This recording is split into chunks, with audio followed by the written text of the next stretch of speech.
Hello again. Welcome back. Sensei Michael with Lotus Self Defense Studios. This video will be on purple belt material that we work on. Again, you can find this on our Facebook page at Lotus Studios, or if you go on YouTube, we have our own channel, which is Lotus Kempo Karate, and you can just type in the belt requirements that you're looking for, and of course this gets updated frequently. So today it's the purple belt material, and the first thing that we're going to start on is a new series of forms. So in the last few series, we did one pinion, we did two pinion.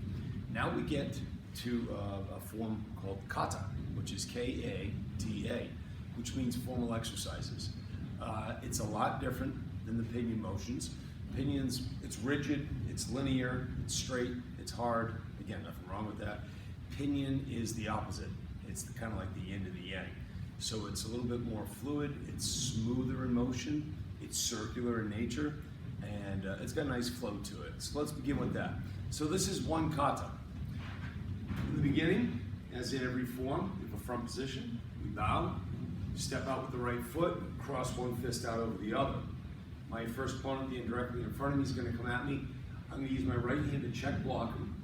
My left hand is going to come across to knife hand, front ball kick his midsection, and front punch. I'm going to do another left check block.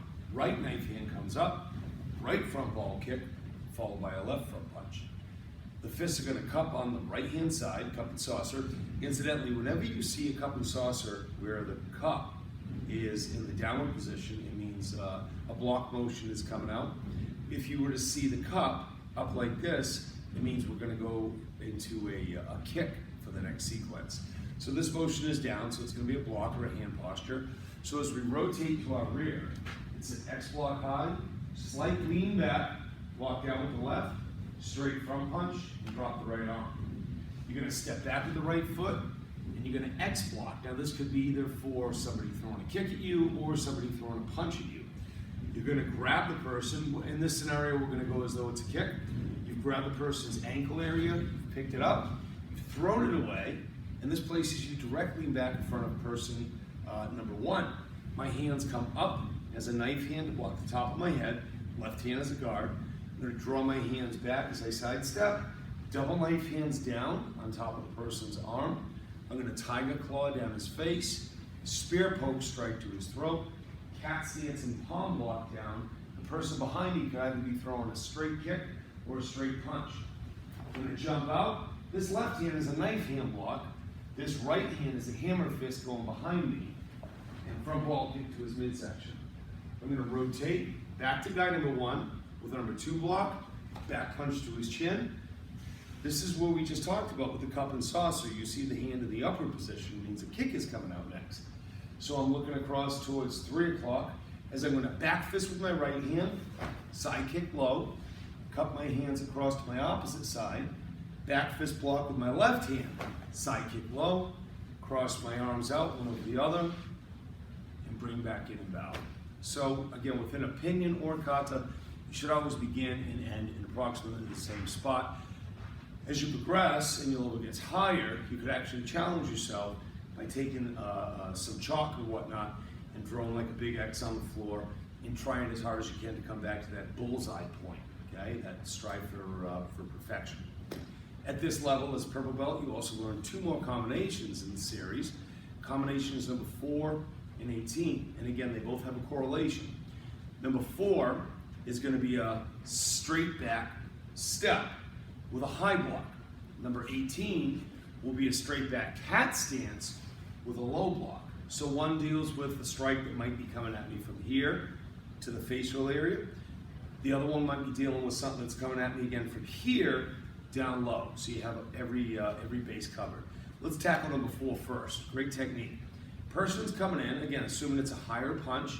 I'm going to step back on the ball of the right foot and block up with the number 5 block, but it goes automatically down into a scoop where we're throwing his hand into our left hand. So just real quick, you're not really trying to stop at the block and then continue and throw.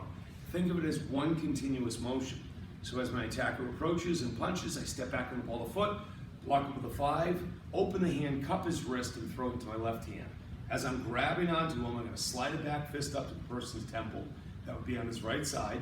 Then grab onto his arm or his shoulder. It's going to be a right roundhouse kick to the heart, followed by a hook kick to the back of his knee, taking him down. And notice I'm still holding onto the person's wrist. It's got to be a really small wrist because my hand's fully clenched.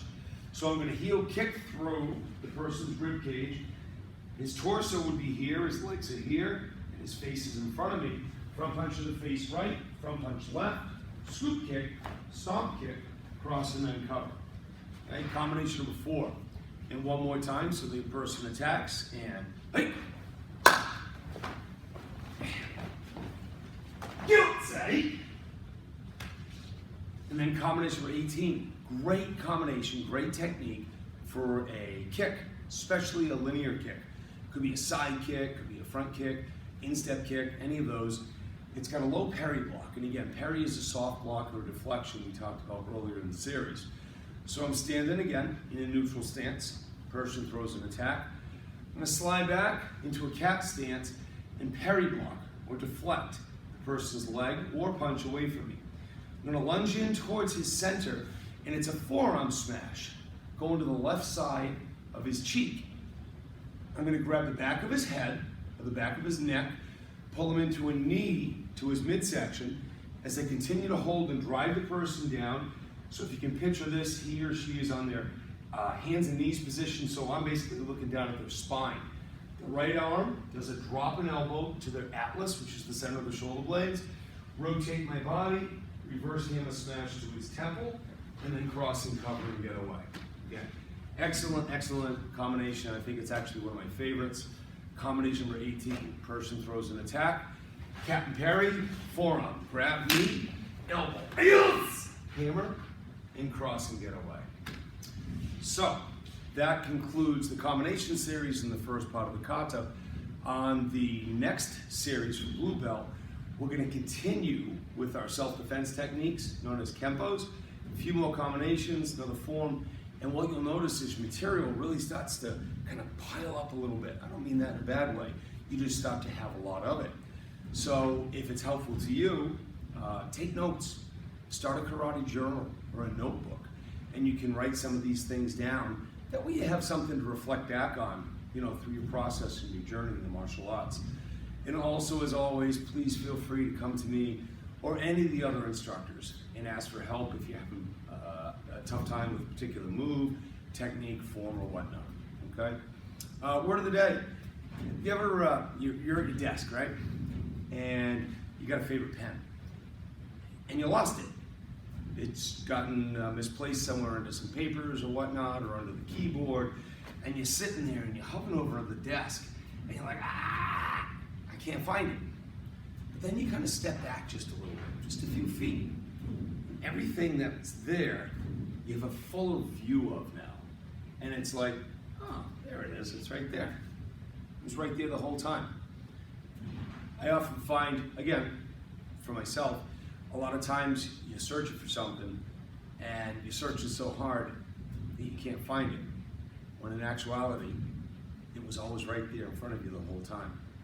So this is gonna sound really weird, because in class I always try to tell you, really try your hardest. Sometimes in life, don't try so hard, and it will unfold and present itself to you. It's right in front of you. So hope that was helpful for you. Hope you have a great day. Until our next video.